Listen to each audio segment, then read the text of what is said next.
Hello, everyone. I hope you can hear me. If you can, please let me know. Give me a comment, give me a wave, a shout. What we are trying to do, just as we got going, the key our connection or something's playing up, or probably the streaming site that we are using. Maybe there's an issue there, but please let me know if you can hear me. So what I'm going to do, we've got some guests with us. I've got Bashir Sultan Saab, Afroz Mia Saab, Sajid Bhai with us, and we're going to add them to the stream. Hello, Assalamu alaikum. How are you, Afroz Bhai? Are you okay? Walaikum salam, Zamba. Yeah, Alhamdulillah, I'm fine. I'm fine. Fantastic. I'm going to bring on Sajid Bhai as well. Just bear with us. Let's get everyone joined up. And Sajid Bhai, kick from the studio. Why? Oh, he doesn't want to join. Sajid Bhai's here. He's listening, I presume. So we're going to get Sultan Bhai add to the stream. Okay, we've got another one of our guests joined with us. This is brother Bashir Sultan. Absolutely amazing guy. So we're waiting on Sajid Bhai. Make yourself available so we can bring you on the stream as well. We're waiting also on Aurangzeb Bhai as well. So while we are doing this, Assalamu alaikum, Sultan Bhai. Ji, walaikum salam, Malik Saab. How are you doing? How are you? Very well, thank you. So just briefly, while we're waiting for everyone to come on, so just if this does get disconnected, I am trying to get another connection on my laptop. So our today's, it's almost coming on from there as well. Okay, right, we'll keep that on the side. So guys, today's broadcast is on Ukraine crisis possibly leading to, can it lead to end of this world, a nuclear war? We don't know. Anything can happen. So that's one of the things we're going to be looking at, discussing. Also, we will be looking at the role of the media. And for this, I must say the credit goes to Afroz Bhai, because he's the one who has chosen this topic. So if you find this boring, blame him. Do not blame me. Okay. I've chosen no topic, Zambai. I think you're making me be so clever when in fact I'm not. No, this was your idea, because you said, as we were discussing this, that look, people, they see what they see is what they absorb, and how on earth in this world, when we are connected to the media, how are we going to determine what is the truth? I mean, if the outlets that we are viewing, if they are telling the truth, fine, but if they're not, you stand no chance. I mean, wherever you go, whether you're in the West or in the East, whichever country you're in, they have their own set of propaganda. So how do we overcome that? So we will be tackling that. I'm going to pick up Rosebay's brains on that, because that was his idea. So what we'll do, I think we're still waiting for another one of our guests. I don't know where he has disappeared. Zebay, so can you hear us? If you can, please come on. Let's get back. Let's get you on the stream. So if we start, Afroz Bhai, Sultan Bhai, am I okay to start with the Ukraine crisis? If we just begin from there? Yeah, of course. Yeah, fantastic. Sure. Also in this stream, the guests we have coming, they're absolutely brilliant, but they all have a problem.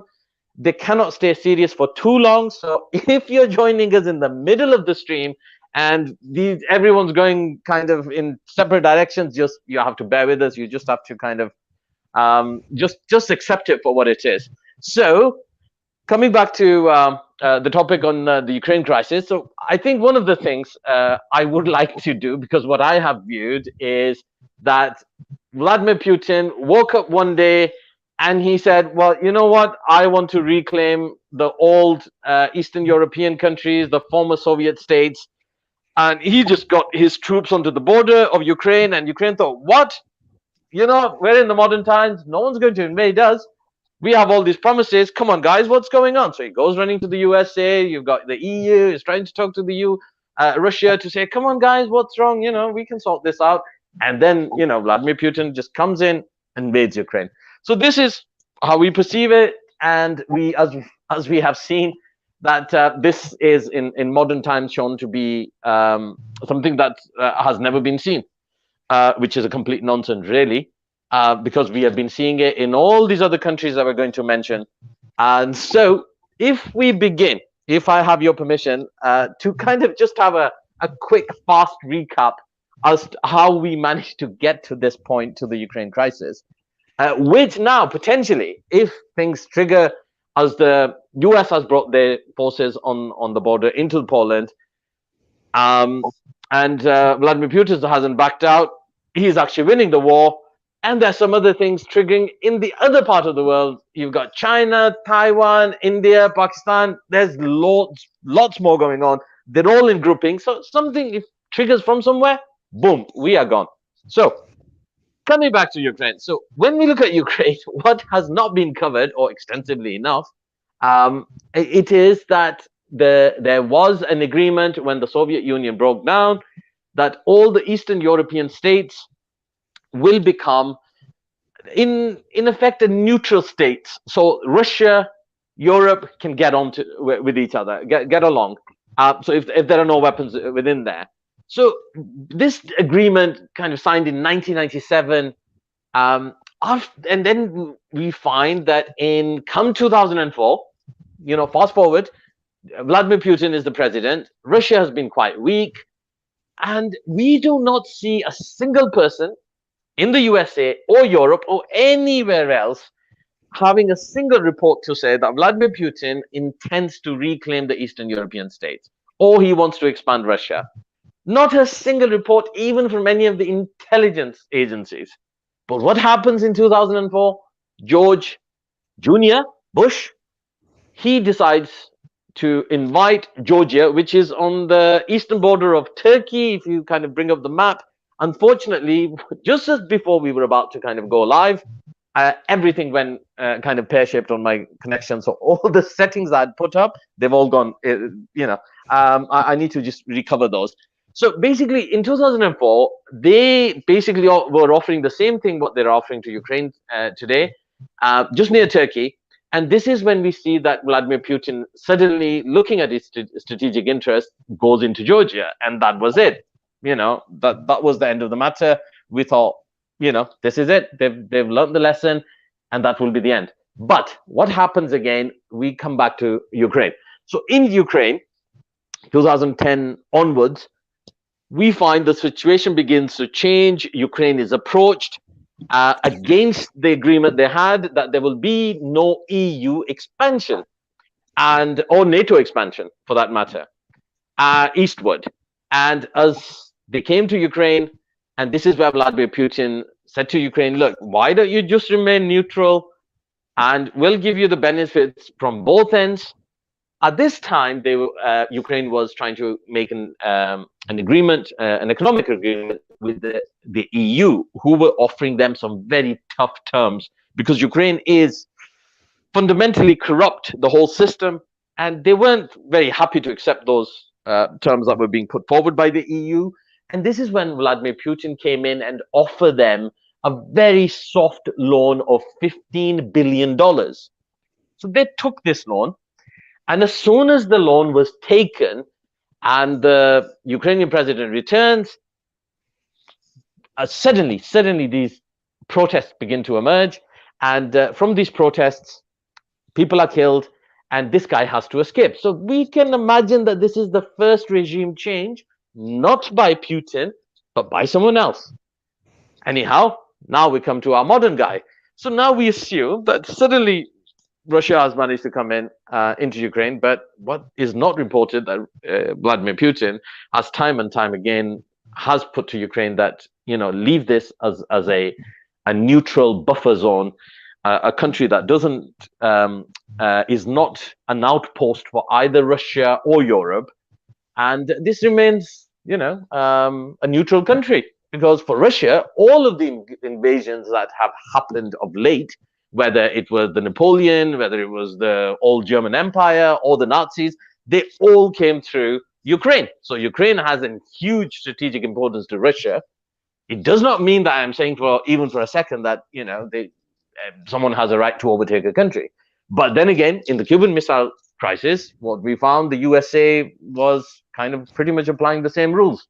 That no, this is our neighbor's strategic interest. We will not allow you to place weapons here, even if that means starting World War III in 1960s.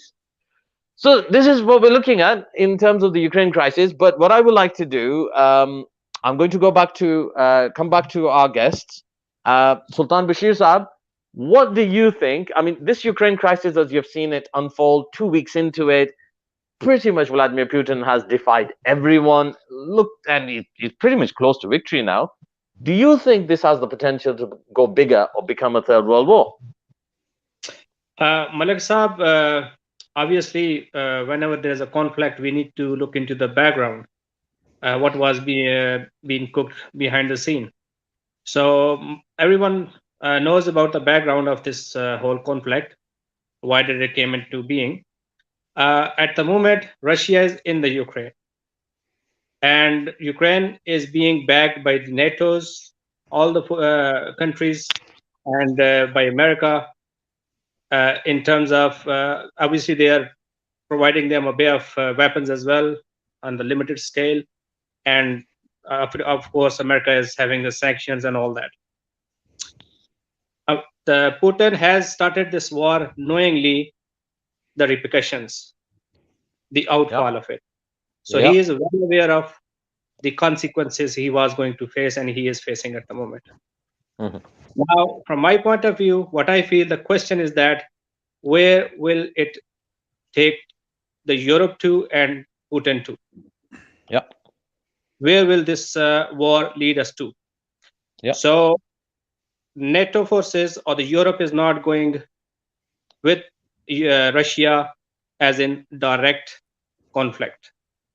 They don't want to be part at the moment. Bashir Sultan Sahab, I think we have another one of our gems online. Zabai, are you there? Alhamdulillah, yes, I am. And I'm fascinated with, mashallah, your synopsis, and also listening very intently to Bashir Saab with his follow through. So please proceed. Yes, please continue. I hope you're doing good. Alhamdulillah, yes. Okay, so what I was trying to say is that we need to, we are in the kind of middle of war. We have another one. We have another one. Yay! So we got Sajid Bhai have joined us as well. Come on, guys, we're just gonna have to take this as we go along. We're gonna we're not gonna kind of stick to a very rigid form here. Sultan Bhai, we are definitely coming back to you. Sajid Bhai, Assalamu alaikum. You need to gather your bouquet. Hi, Assalamu alaikum. How are you doing? Can you hear me? Islam. We can hear you. Absolutely. Oh, how are you? I'm all right, thank you. You guys okay? Islam. Fantastic. So what we are going to do, we're going to come back to you, Sajid Bhai. Sultan Bhai, please continue. Sure. So what I was saying that the Putin knew the consequences of this war. So he came into this. Why did he invaded Ukraine? The two things point agenda he is basically bringing the Ukrainian president to accept his condition is that you don't need to become a member of NATO. That is the one thing, and secondly that he doesn't want any nukes on his borders. So basically, NATO and all the European countries and America wanted Ukraine to become a NATO member. So becoming a NATO member means that it's a kind of direct threat to Russia. So whatever happened in the world, obviously Russia is not a superpower, but he used to be a superpower. He's been a Chaudhary of this world once. Absolutely. So he has got the most nuclear weapons in his country, more than any country in the world. So in this strength, he is strong enough to lead this war into a World War III if America or Europe gets into that. But I'm sure and I hope they don't get into that. So now the solution is that it's a very simple. End of the day, you have to sit on the table for negotiation. And I think who is the effectee of this all scenario and it's all happening things is the public, is the mass in the Ukraine. The innocent people are being killed, unfortunately, because of this disaster. So the president of Ukraine should sit on the table, and I think not becoming a member of NATO is not worse than getting their own people killed by army or by Russian who has invaded Ukraine. So not becoming a member of NATO, I think, is less loss than losing the women and children's and innocent people in the country. Absolutely. I mean, I think you've highlighted some really important points there. That Putin actually does have a great deal of nuclear weapons, and if anything triggers, this guy can cause some serious damage. Not to make any light work of it, because look, guys, in these times when we're being told day and night things can get really worse, we just have to take it in the positive stride. Unfortunately, just let's take one more thing into the account. Unfortunately, he's not bluffing. Yeah. So basically, that means if it goes to the end, he is not bluffing. He will go for the nuke. That's a really important point. That's a really important point that you actually raised there, because they called they called this as a bluff, and he called it bluff. He came in. I mean, no one could have ever have imagined that Russia would come into Ukraine and take over. I mean, in effect, really, they've finished the job. They've succeeded, and there's nothing anyone could do. And you raise a really important point, that this guy says, okay, do you want to call my bluff? I'll show you. So, I mean, continuing from that, we're going to come back to you again. So, Afroz Bhai, let's come to you. Give us your view on this. Where do you think? What do you think of this situation?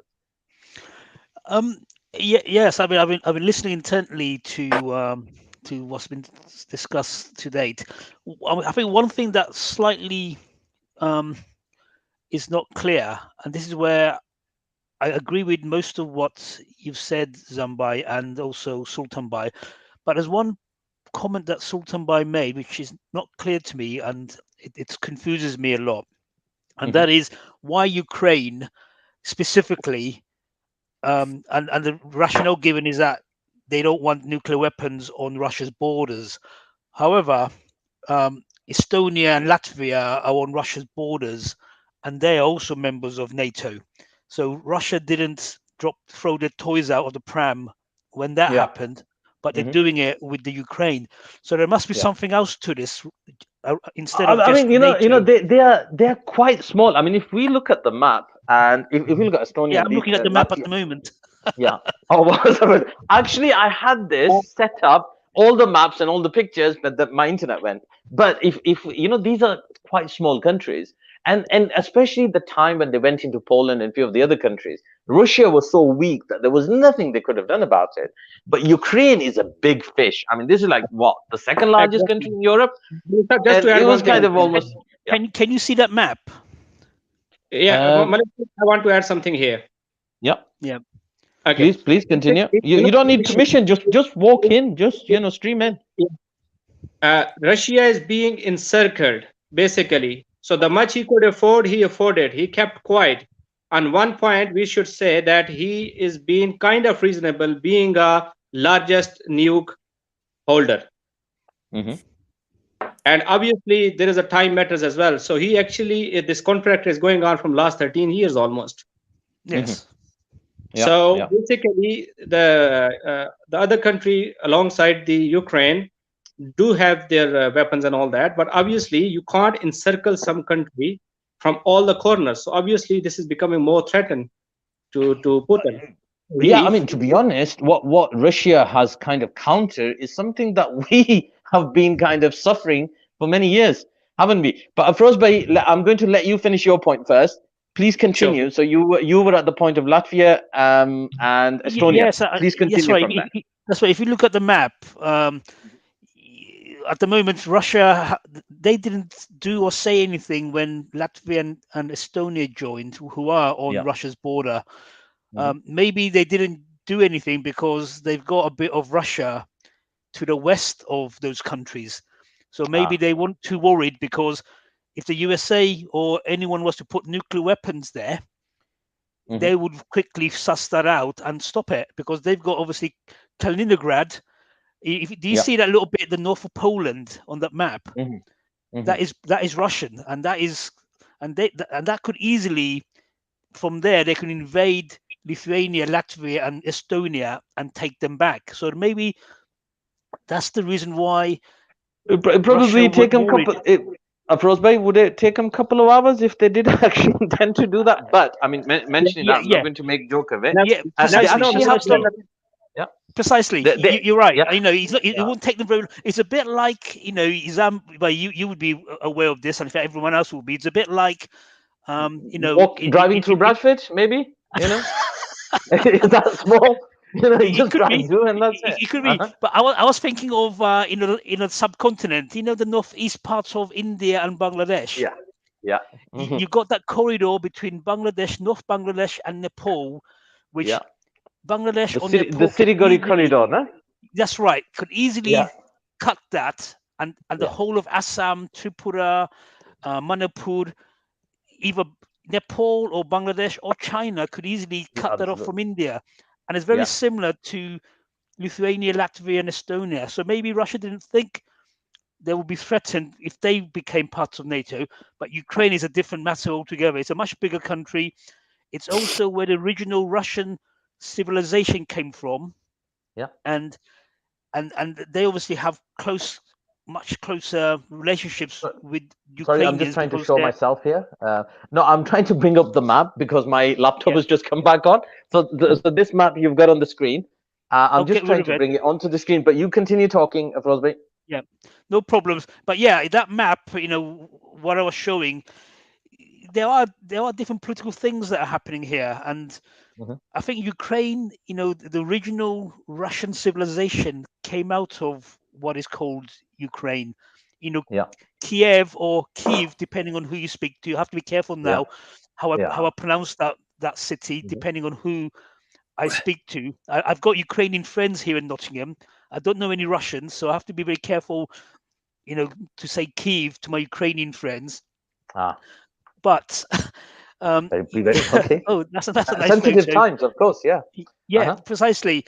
But Ukraine, if you look at, you know, Russian history or that part of the world, that's where the original Russian civilization came from Kiev Rush, as it was called.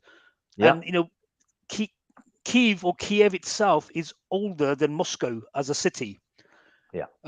So in many ways, Russia maybe sees it as their own, not only their backyard, but also their country. So that, and obviously there's strategic reasons why they are more worried about Ukraine going to NATO. The Black Sea region, you know, there is the Russian fleet there. They haven't got warm water access anywhere, and their worry is that it's bad enough that Turkey controls the Straits of Bosphorus, who are potentially an enemy of Russia. But if Ukraine goes into NATO, that means nearly the whole of the Black Sea, other than a bit of the Russian part, is hostile countries. So there is other geopolitical issues happening here, which basically means Russia said, enough is enough, I'm going to do something. Russia, Putin wanted to show their teeth. And that, yes. Now, on that note, I'm going to go. Sajid Bhai, are you still with us? Sajid Bhai? Still here, yes. Are you still with us? Would you like to add something to this? You know? Yeah, I'd just like to say, basically, I think from a general kind of perspective, that it seems like a kind of man-made disaster, really. The amount of obviously suffering that we've seen over the past few weeks, and it's obviously people's decisions, men's decisions, to actually decide on what's happened. And the question is, obviously, could it have been avoidable? You know, well, this guy on the screen now, I think, looking at him, he probably could have done something to avoid it. But please continue. Yeah, so I think it comes down to, of course, what is the actual outcome? What do they want to achieve? Because ultimately, nobody's giving up at the moment. And what does it take? How many more lives does it take for somebody to decide, okay, let's get around the table and decide that we must end it? Yeah. Absolutely. I mean, that's a really, it's a beautiful message. I mean, you know, the whole kind of conflict's kicked off, but at what point are people going to get together to say, well, you know, let's call it, you know, there's so many people becoming displaced, and this is something we have been observing around the world, but obviously for Europe, this seems to have just happened. So yeah, Yeah, because we're not actually hearing any, obviously, the peacemakers, the people that obviously that are actually trying to broker a deal. Who are those people? Where are they? Because all we're seeing actually is that the two sides opposed, of course, and they're getting support from each other's angles, and nothing's being diffused. It's just getting worse and worse. So do we know actually what is happening? Is there any talks going on? Is there any peace efforts going on to basically defuse the situation? right. Yeah, absolutely. Sajid bhai, shall we get Zeb bhai on this and see what he's got to add to this coming, potentially the Third World War, end of the world? Zeb bhai, what do you think? Are we going to be around here doing this program for long? Yeah, I mean, it's very sad that this is happening, but it's no different to what's been happening since the Second World War. America's been involved in some 72 regime changes, and the whole basis upon which America survives is to ensure that there is danger and war all around the world. And we've seen that come out of Afghanistan after 20 years, and they meddle and meddle and meddle, like a typical bully in a school playground, and pick on the weakest.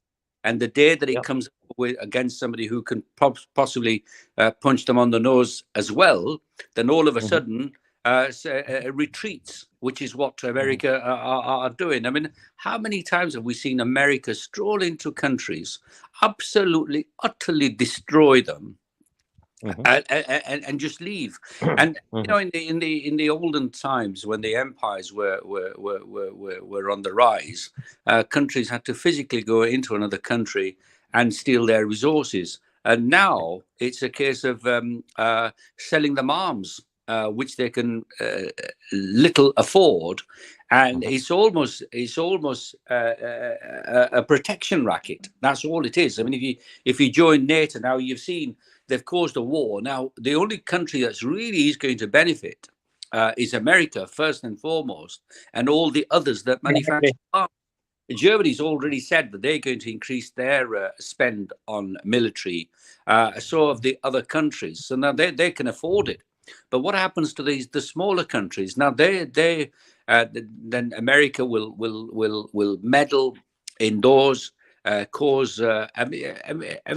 You know, the Western media, if you see, portrays this and shows the images on a daily basis, harrowing images. But then you look at other countries that are still suffering. For instance, the Palestinians for the last 74 years, and Yemen. And the amount of ammunition that's been thrown in the last sort of 14 days in Ukraine, and that amount was dropped in one day in Gaza, which is an open air. And people tend to forget. And the thing is, this narrative is not given due air by the media, and the people just don't realize. We're going to be coming to the media. Definitely going to give them some attention very, very soon. But yeah, I mean, I have a quick question to all of you guys. Looking at the situation now, where we stand.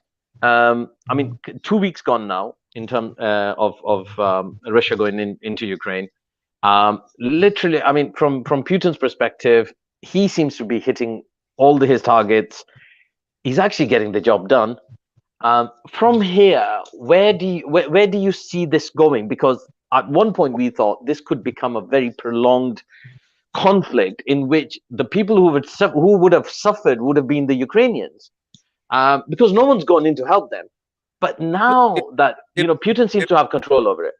The American spokesman is the Israeli Prime Minister Naftali Bennett, who was infamously said, "I've killed a few Arabs and I've got no problems with that." And this is a statesman that is accepted by the West. Now he's gone in and realized that the odds are stacked against Zelensky, and has told Zelensky, and it's in the media, he's told him to back off and not to join NATO. I mean, that was always on the table. So why I mean, Yeah. in my eyes, No, but here's my question, Zabri, and to Yeah. everyone, please just jump in. I mean, here's my question. So this guy kind of took on a fight against Russia on the basis that we want to keep our sovereignty and we want to join Europe. And now suddenly he's saying, well, Putin, that demand that you had before, coming into Ukraine, I accept that. I mean, why aren't people asking questions? I mean, who are claiming that this guy is a hero, that you've got the country just kind of to this point. There's so many deaths, so much destruction, people displaced, and Ukraine basically has become a province of Russia. He's not done it of his own accord. He's again, if you use the playground scenario, you've got a little weakling. He's hardly going to stand up to the bully unless the bigger bully tells him, "I'm right behind you." And this is what Biden and Europe have done, and aided, abetted a massacre. And if anybody needs to go and face the war crimes and before the ICC, is those that aided and abetted the sheer destruction and loss of lives in Ukraine. There was absolutely no need for it. I mean, just as day follows night, it was, they must have known that there are limits to provocation that the Russians will stand for. They're going to come when they're going to say, right. I think a Frosby is trying to come in, please. Has this been confirmed that Zelensky is changing his mind, or is that we're still thinking from our part? Naftali Bennett, the Israeli Prime Minister, went to see Zelensky, went to see Putin, and he's trying to convince Zelensky to get off his high horse and to accept the condition not to join NATO. And he says that's the only way out. And obviously, and then you've got Europe; they've got a save face. So they can hardly agree to that. And the biggest person influencing is America. That's the policeman of the world. Biden. Yeah, he's there. So what do you guys make of the US from day one saying that we will not be putting boots on the ground in Ukraine? So I mean, looking at that kind of statement, that statement, was he stupid? Was he stupid to kind of take such a huge risk, taking up a fight against Putin, when America on the very first day said we're not putting boots on the ground? What do you guys make of that?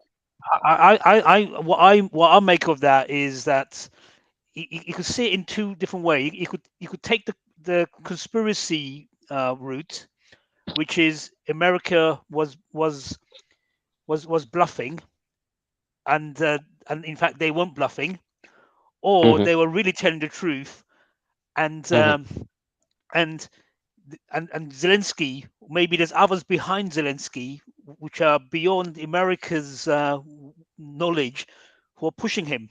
And I wouldn't be at all surprised if others are pushing him and not necessarily America. After all, the proof of the pudding is that America hasn't supported Zelensky or Ukraine in any meaningful way, other than a few sanctions, but they haven't really gone for the major sanctions of taking the Russians off SWIFT. Forcing... They have. It's off SWIFT. Are they off SWIFT? Yeah. When did that happen? Because I thought they weren't doing that. No. They have. They did. In the early days, Europe was against it because and anyway. When did that occur? Because I must have missed that. No, about a week ago. They were taken off SWIFT. They are. So pretty much the Russians cannot use MasterCard. And a lot of the other services. So that's hold on. That is MasterCard. I think it's connected with SWIFT. No, it's not. No, it's not connected to SWIFT. Payments. MasterCard and Visa are just ways for me to get into debt. SWIFT is a way to get paid. There is another angle. Whenever the conflict happens in the world, we need to look into who's the most beneficiary of that conflict. Yeah, arms manufacturers. Yes, and that's exactly. America. That's America. So I don't know why this a great guy chose this war against Russia, Putin, knowingly that America has a history of he pushes away, lying, and he pushes away when the time is there. So even though the war has started, like after a couple of days, he would have gone to Putin, sit on the table.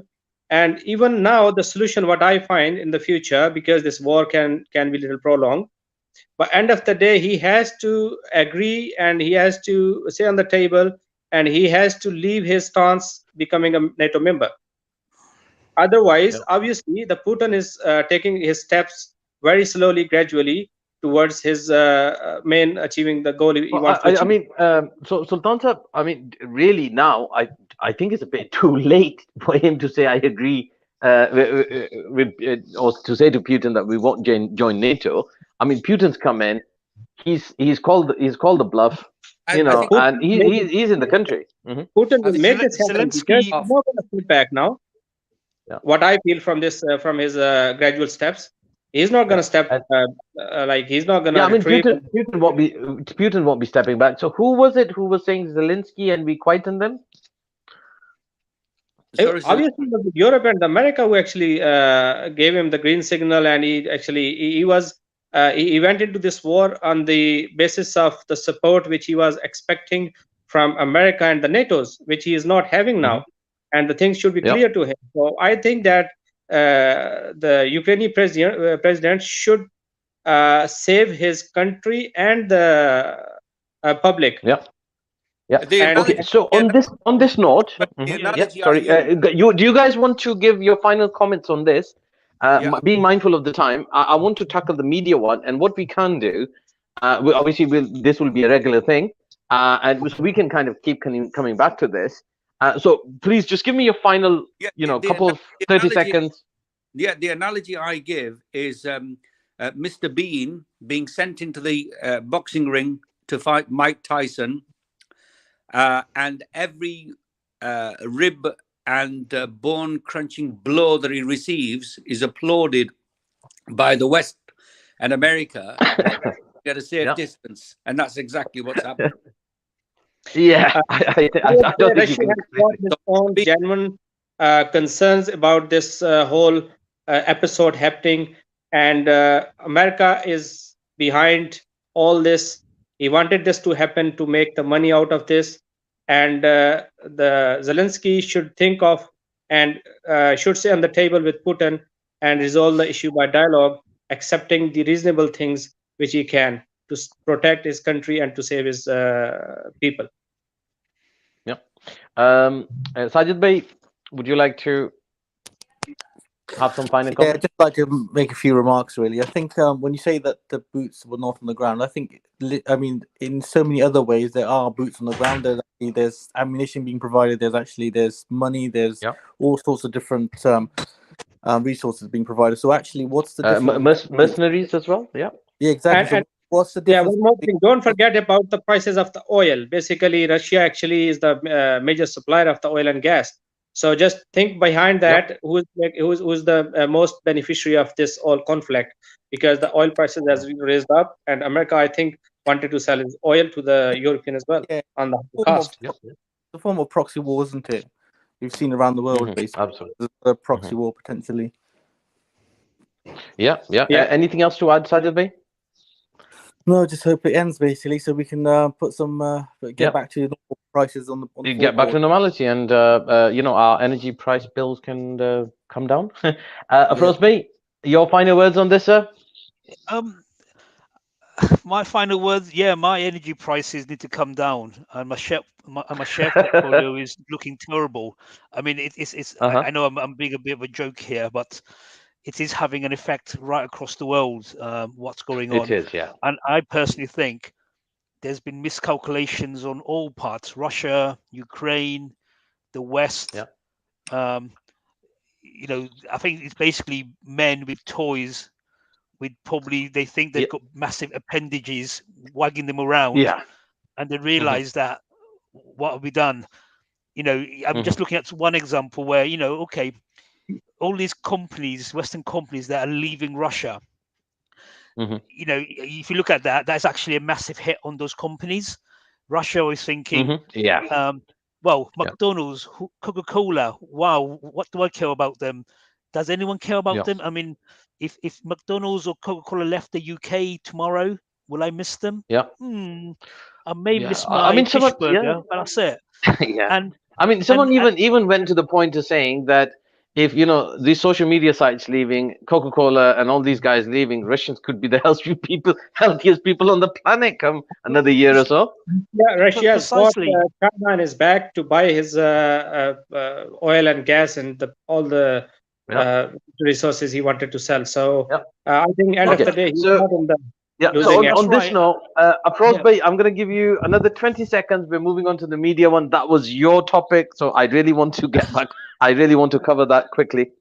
Okay, I've got nothing else to say. Let's go to that topic. Are you done, everyone? That's it. Yeah. That's time up on that. We'll come back to that tomorrow. So now coming back to the role of the media.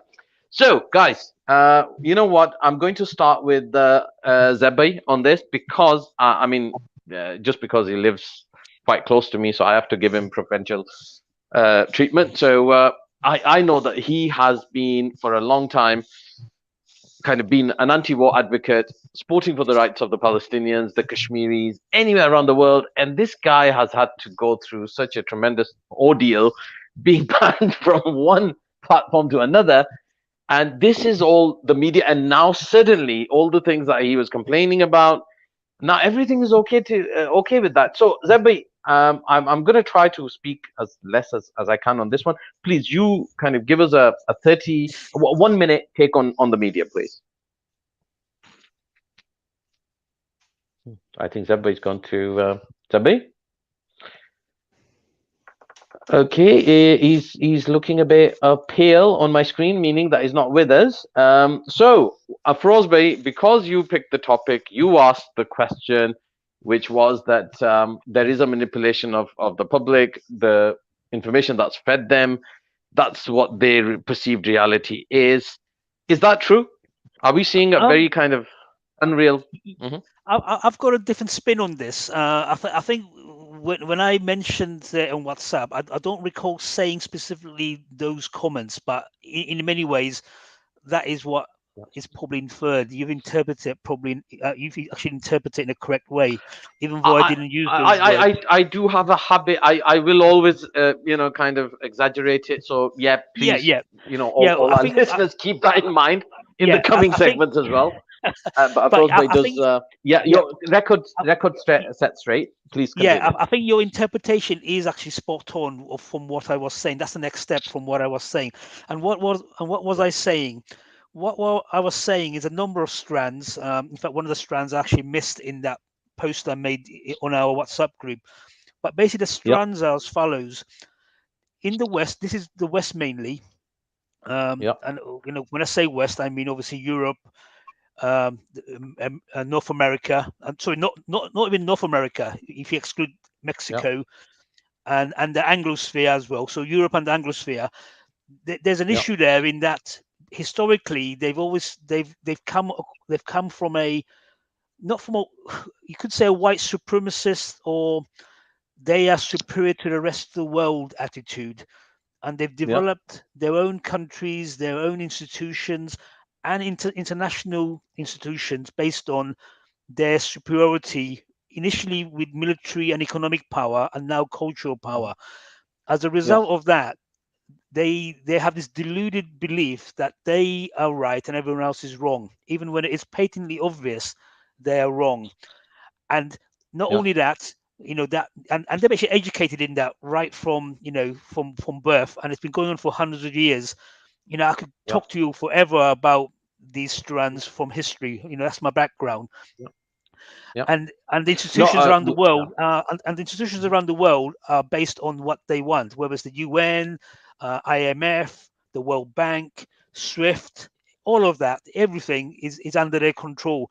Coupled to that is also because they are so believe they're so superior. The average person in those countries are very reliant on their own languages or set of languages. And as a result, it's a classic group think. They all think alike. They can't think outside the box. This whole diversity thing, this woke agenda, they don't like it because it's basically telling them what is actually the truth. And if you go to this European, let's look at the UK for a start. Your average white British, doesn't know any other language other than English. One or two may know French, some may know German, but how many actually know any Russian? forget about Russian, which is another European language. How many of them actually can read Spanish? Sorry, Arabic or Indonesian or Urdu or Bengali or even Spanish for that matter. And as a result, they tend to be influenced by their own languages, and obviously their own languages they go to what they're comfortable with. I've managed to get Aurangzeb back on. I think he was in the queue, very quietly waiting. So what we're going to do, bearing in mind, we'll keep coming back. I think what I'm going to do, Sajid Bhai, I'm going to go to you on this one. You know, can you see this guy on the screen that I'm showing? Let's begin with him. Let's begin Western media and what this guy had to say. Just for anyone who did miss what he said, do you want to kind of give us a comment on this guy, please? Yeah, sorry, are you asking me? Zabai, your sound is coming through better now. I did put this to Sajid Bhai. Sajid Bhai, are you still with us? I'm here, yeah, but I think Zeb Bhai is probably better placed to answer the question. Okay. Yeah, this is the reporter amongst many others who are absolutely appalled of seeing white refugees, because the whites were never ever involved in any wars. How short memories are with First World War, Second World War, the empires, the 15 million that were killed in the Bengal famine, in the Congo, 10 to 15 million were killed. So these kind of numbers and this short memory of history, and how on earth are these white refugees? And we've seen the blatant hypocrisy of the media and the politicians rolling out the red carpet for these whites. And they are, and the Polish Prime Minister openly gloating and saying we have taken 0 Muslims on as refugees. How more blatant has this hypocrisy got to be? The media is absolutely shameless, which is why we need to have channels such as yours, where we need to invite the indigenous people and say, can you please explain the hypocrisy? Why is the suffering of the Palestinians different to the suffering of the Ukrainians? Why is one human being suffering different to another human beings? Are we not humanity? Are we not human beings? Why the double standards? Perfect. There was a bit of a breakup in your audio, but that's perfectly fine now. Please continue. Yeah, the blatant hypocrisy, and still they're shameless. They still carry on. As if we are as if the countries that they've gone and destroyed. Your audio. Perfect. I've got you. I've got the last one. But what I'm going to do, I'm going to come to Sajid Bhai. Do you want to add something to this? Yeah, 1 second. I'm just going to put my phone on charge because it's running out. Malik Saab, the only thing, because I'm not perfect timing. Okay. So what we'll do while you're doing, please, Bashir Bhai, please come to you. This Western media has been exposed during these 2 weeks. Keep in mind the like past 20-25 years of invasion of America, 4 or 5 different countries. So they have been exposed. If there was any kind of absolutely. If there was any kind of doubt that they're not hypocrite, has been exposed. So the whole Western media, I would say. Oh, absolutely. I think there's no other way to explain this. I'm just trying to bring up these slides now, just to show you. I did try to do some homework on this. So basically, if you just bear with me, guys. Okay. So while we're doing these slides, who wants to come in? Afroz Bhai, do you want to come in? Afroz Bhai? Yeah, I'm still here. Good man. Good, perfect. I'm Let's crack on with you. I want you to comment on this one. If you can see on the screen, it'll probably we're on a bit of a delayed system. So, Frosby, I've put this picture there on the screen. Iraq, Libya, Yemen, Syria. Please just comment on this. Let's just see. I mean, okay, you can add Ukraine in there as well now. But how Yeah, is that that's right. different to these countries? There's no difference whatsoever. Basically, you've got a superpower, come in there, blasted them out of, made them into sardines, and destroyed those. I mean, those are beautiful cities. And what you got, the Iraq, Baghdad, Libya is Tripoli, Yemen is either is Aden or Sana'a. These are all historical cities. Correct me. Yeah, yeah. That's what I was just about to ask you. Please correct me. I know that Ukraine in itself is an ancient kind of civilization as well. Long kind of long roots in history you can find. Yes, that's right. And this being the kind of center, but Western Europe wasn't that brilliant not too long ago. But these cities that we're looking at, these were at one point the centers of learning, centers of trade, and the pioneers. I mean, the modern society we see today, it can thank itself to these guys. Well, that's right. I mean, Syria, that the bottom one, that is Damascus. Damascus is the longest continuous living city in the world. Basically, there were people living in Damascus when people in Europe were still out in the forest foraging. I mean, and stuff like that, and not being able to wipe their bums. Obviously, that hasn't changed in 10 years since.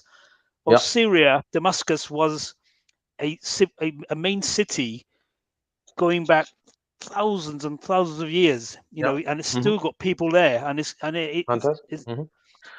And perfect. I'm gonna try to see if Sajid Bey's managed to get his phone. I am back. Yeah. Have you got it? Fantastic. So what I'm going to do is I'm going to put this picture to you, sir.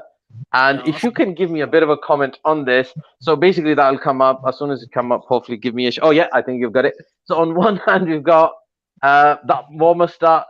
They must be stopped. The Afghanis must be stopped. Iraqis, Libyans, Syrians. But when it comes to Ukraine, what's going on here? We'll take the refugees and stop the war immediately. We see it in the football stadium. Every sport that has been saying that sport is kind of separated from politics, they all want the war to stop. They all want the Russians to pay. But when this is happening to the Palestinians, to the Kashmiris, Afghanis, Iraq, come on, just Sajid Bhai, I'll let you continue because I'm probably just going to go off tandem. Yeah, it does come down to which side you belong to, and that's I think the key part here. I think obviously if you belong to the so-called winning side, or the more powerful side, then you're more likely to actually then get away with murder. I think it's all about basically the side you're on, and that's the key thing here. At the moment, obviously, Putin obviously isn't on the winning side. He thinks it's apparent, of course, that Putin, of course, is fighting, and obviously the West aren't liking it. However, he's clearly not on the actual side who want to obviously win. So the question is, and I think just going back to your previous point, which is, Ukraine obviously is the same, and Palestine, it's all happening. But Ukraine, of course, in terms of its history, it's only been fighting recently, so we can understand why there's lots of press and lots of coverage which previously wasn't there. And if you think about it, if for example Ukraine was, for example, in war, for example, for decades on decades, potentially there might not be the same level of coverage which you might get, which they have received. That's a really, really good point. I mean, personally myself, as soon as this began and they were kind of welcoming the Ukrainians, and one of the points I was making that Europe wants to fight Russia to the last Ukrainian. And the thing is that if this gets prolonged, as you rightly said, very soon they'll be blaming the Ukrainians, those poor victims, for being refugees, when they actually were egging them to fight the Russians and didn't give them any help. And I think this is where Zelensky kind of is saying, but what media is not kind of giving much coverage to it, where he's saying that you backstabbed me, you pushed me into this war, and you're not kind of doing anything to help me. So now, as we're heading into kind of the last couple of minutes of the program, I hope you guys can see this. So this is from the, where are we? Yeah, I think this was by the New Zealand Prime Minister. So this will be the closest thing to war my generation will have seen. New Zealand Prime Minister Jacinda Ardern on Russian invasion of Ukraine. How old is she? Come on, guys. Yeah, but the thing is that this war is on their door now, so they can feel the heat. When it was in Afghanistan, Syria, or but there's an issue here. She's not in Europe. She's sitting somewhere close to Asia. She's in New Zealand. So she can't. She probably could have felt the other one a bit closer, but Europe is far away from her. But I mean, it just goes to show you that mindset that's kind of that's held for her to have kind of to make such a silly comment, to say that this will be the closest thing to a war my generation will have seen. I mean, European people dying is war, and anyone else dying, Africans, anywhere else, any other part of the planet, that's no. She's absolutely right. She's absolutely right. A war tends to suggest two parties having battle. In the case, in the case of all the other countries that have been bombed, it's been one-way traffic. That's not war. That's not war. Well, yeah. So I mean, Ukraine has been one way. I mean, they'll ever seen a war. Because Ukrainians have got some arms to fight back with. Yeah. Some heavy artillery, some tank destroying and surface-to-air missiles. Yeah. But all the others were just one-way street of constant bombardment of. So we're seeing like a bit of a and buildings and infrastructure on a deliberate basis. Yeah, it was we're seeing an equal footing here. That I mean, where Russia's come in, and if someone else dares to come in, that'll be an equal fight. I mean, mind you, in Afghanistan, that was a fight. That was a humiliation, but obviously for those guys, that's it was a massacre. It was a massacre. It was a war of attrition at the end. And they obviously, one of the things that the West cannot stand is any body bag coming. But they will kill a wedding party of a few hundred people and call it collateral damage. But one body bag comes back and all hell breaks loose.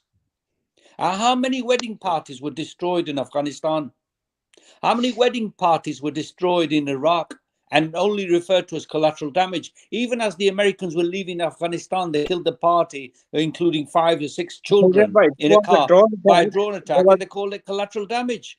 Yeah, there was a drone attack. I think over 60 children from a madrasa were killed in that strike, the drone strike. Yeah, so she's absolutely right. This is a war. All the others have been one-sided bombardments. I would love to see Muslim countries be given the same arsenal of ammunition and then let's have a fair fight. I mean, look at the Palestinians. They call that a war. They've got no navy. They've got no air force. They've got no army, and they call it war. Actually, there was an example recently where precisely that happened, and that is what the West fear. The Azerbaijanis against the Armenians. That is where a proper Muslim country, with fighting a like-for-like nation, they kicked their asses. Obviously, Turkey helped. Turkey gave the precisely drones.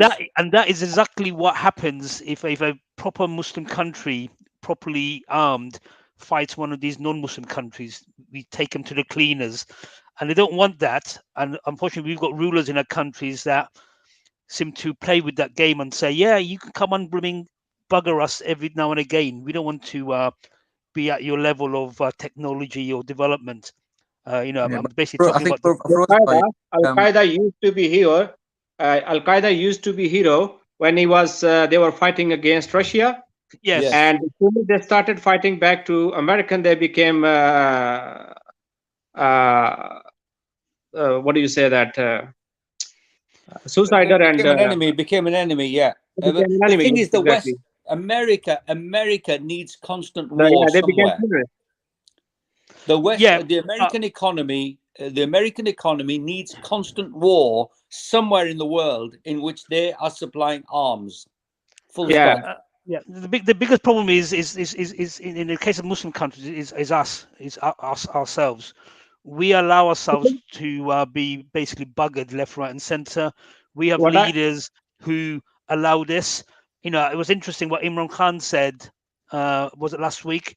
That Yeah. since he became prime minister, there's been not a single drone strike in Pakistan by the Americans. So Yes. that basically means, and I don't want to upset any of my Pakistani brothers here, if you support Muslim League or the Pakistan People's Party, but they allowed the Americans to kill other Pakistanis. Most of the Muslim countries' leaders are puppets of the West. They are puppets of the West. Precisely. And they are Imran Khan actually has finally appointed stopped by it. the West. Oh, I mean, look at the Saudis. United Nations, NATO is helping Saudi to bomb Yemen. How can that be? And it's not reported. It's not reported. At that Whereas point, Ukraine is reported back-to-back coverage. At that point, I need to be going now. So yeah, so have I. So have I. Yeah.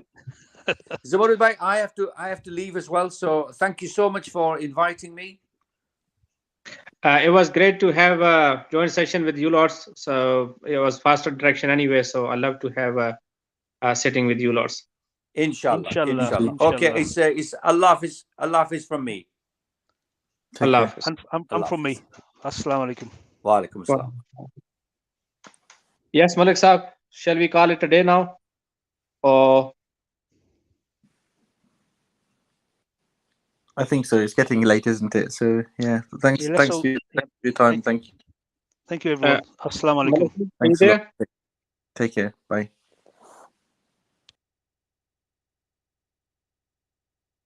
Malik Saab?